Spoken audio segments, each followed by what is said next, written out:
Karim ya Karim, ya Karim ya Karim. Dan niat kita untuk beribadah, untuk menuntut ilmu, benar-benar niatnya diterima sama Allah Ta'ala. Oh, ini niat benar, itu maksiat kita. Itu belum minta ampun, kita udah diampuni sama Allah Ta'ala.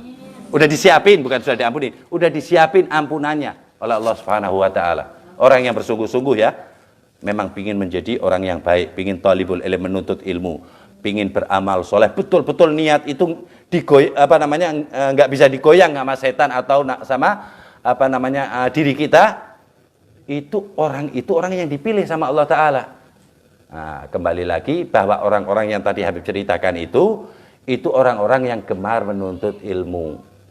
Orang yang paling jauh dari Allah, yang nggak diterima amalnya, yang nggak seneng sama ilmu. Ingat-ingat kata Rasul Sallallahu Alaihi Wasallam, jadilah minimal engkau yang keempat.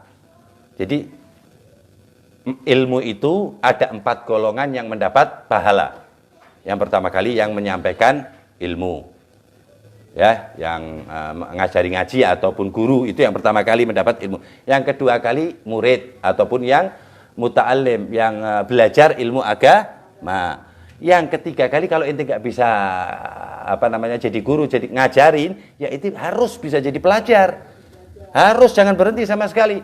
Yang paham ya? Yang ketiga, kalau nggak bisa ngajarin, nggak bisa jadi murid yang baik, ya minimal kita dengerin, kata yang ketiga ini, wal mustami', yang dengerin. Jangan sampai sehari nggak dengar nasihat agama. Kalau sehari nggak dengerin ilmu agama, tidak ada masukan masalah agama, itu kayak tadi lampu itu jepret.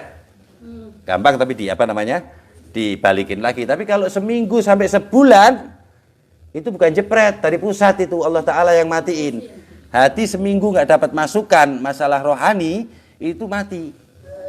Mau ente datang ke Habib siapa, Ustadz siapa, kiai nggak bisa menghidupkan hati. Yang bisa Allah menghidupkan hati dengan zikir kepada Allah. Zikir bisa diterima kalau kita belajar ilmunya Allah Subhanahu wa Ta'ala. Jadi ini begini, duduk begini, kelihatannya santai, tapi dihitung zikir sama Allah Ta'ala. Kalau menuntut ilmu termasuk zikir, tapi kalau zikir nggak termasuk menuntut ilmu. Ini pentingnya menuntut, pokoknya ilmu gitu loh. Paham? Jadi ente minimal paham yang disyariatkan aja dah.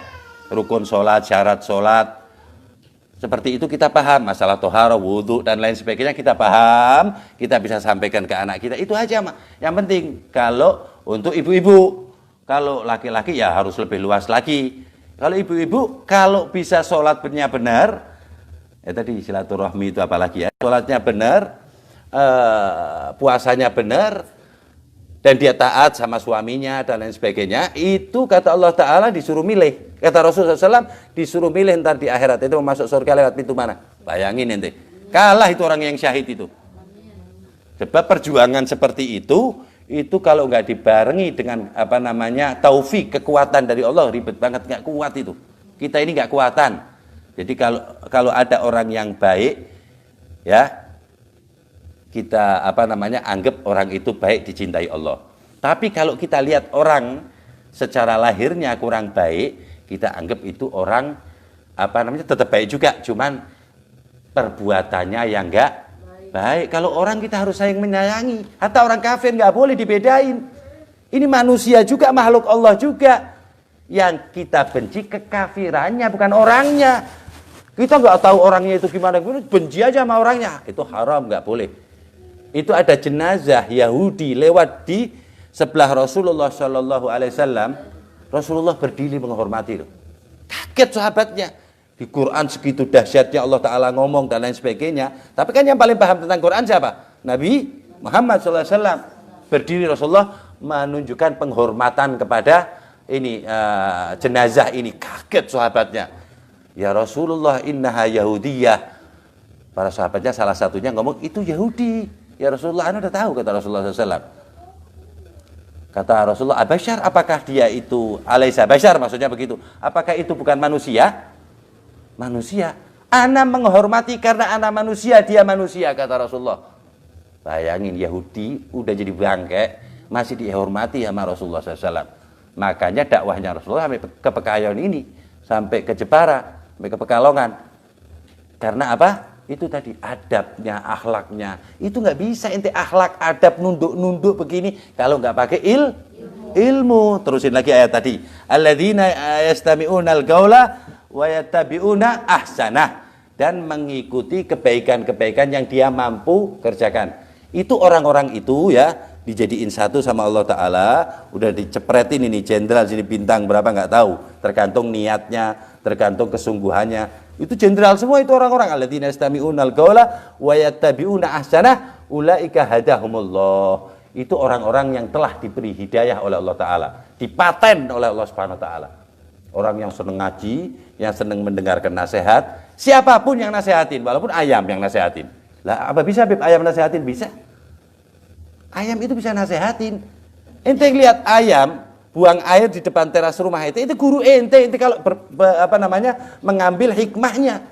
Oh, ini ayam buang air di sini, zahirnya itu ngotorin doang kan. Tapi kalau ente berpikir panjang, banyak manusia atau orang yang berwujud manusia, paham? Aslinya setan, datang ke tempat kita nggak naruh kotoran, tapi kotoran di dalam hati kita. Mampir untuk ngerumpi, mampir untuk ngatain tetangganya yang lain. Itu lebih daripada ayam yang buang air di depan rumah kita. Ini buang airnya nggak tanggung-tanggung di hati kita. Makanya kalau duduk-duduk ingat, kita ini perempuan. Kalau perempuan itu identiknya dengan syahwah lisan. Syahwatnya lebih gede mulutnya. Jadi kita kontrol pertama di hati kita baca bismillah. Jangan kita keluar dari duduk-duduk kita kecuali di dalamnya ada permintaan maaf kepada Allah, istighfar. Mau orang bilang apa, bodoh, Ustaz habis ngaji ngomongnya begini belagu. Biarin. Orang mau ngomong apa enggak apa-apa, yang penting omongan Allah nilainya Allah Subhanahu wa Ta'ala. Itu Allah senang orang yang seperti itu. Semakin ente dibenci sama manusia, Allah semakin senang sama ente. Jadi ente dibenci sama orang gara-gara ente pegangan syariat Allah, Allah semakin senang. Endingnya orang nggak bisa lepas untuk mencintai ente. Kalau ente dibenci dulu, paham? Ente tetap nggak urusan aja deh. Benci ini malah ngerasa ente disenengin. Wah, tambah enak lagi kan orang kan. Tetap istiqomah, ntar berbalik orang itu akan seneng sama ente dan nggak ada yang bisa menurunkan tensi cintanya dia kepada ente. Kalau dia karena Allah. Jadi Allah kalau ngasih pahala nggak nanggung-nanggung. Seperti itu, paham? Alladzina yastami'unal qaula wa yattabi'una ahsanah ulaika hadahumullah. Itu orang-orang yang telah diberi hidayah, maksudnya diberi petunjuk oleh Allah Subhanahu wa Ta'ala, diistiqomahkan oleh Allah Subhanahu wa Ta'ala, dijamin oleh Allah Subhanahu wa Ta'ala. Nggak cukup itu, Allah nerusin ayat itu, wa ulaika hum ulul albab. Mereka itu adalah orang yang pintar di mata Allah. Walaupun nggak bisa membaca kitab kuning, nggak bisa ngomong, nggak bisa ceramah, nggak bisa ngajarin, tapi hatinya penuh dengan kasih sayang, hatinya penuh dengan ingat kepada Allah, hatinya penuh dengan cinta kepada umat manusia, wabil khusus yang beriman kepada Allah, menganggap dirinya itu yang paling buruk di antara sekelilingnya. Itu orang-orang yang disenengin Allah. Ngaji 2 kali, lu nggak ngaji ya? Wah, Allah sayang lu. Dicuding-cuding, padahal ngajinya baru 2 kali apa 3 kali. Nggak boleh begitu. Kita semakin ngaji, semakin tahu posisi kita itu rendah di mata Allah. Kalau di mata manusia nggak usah urusan.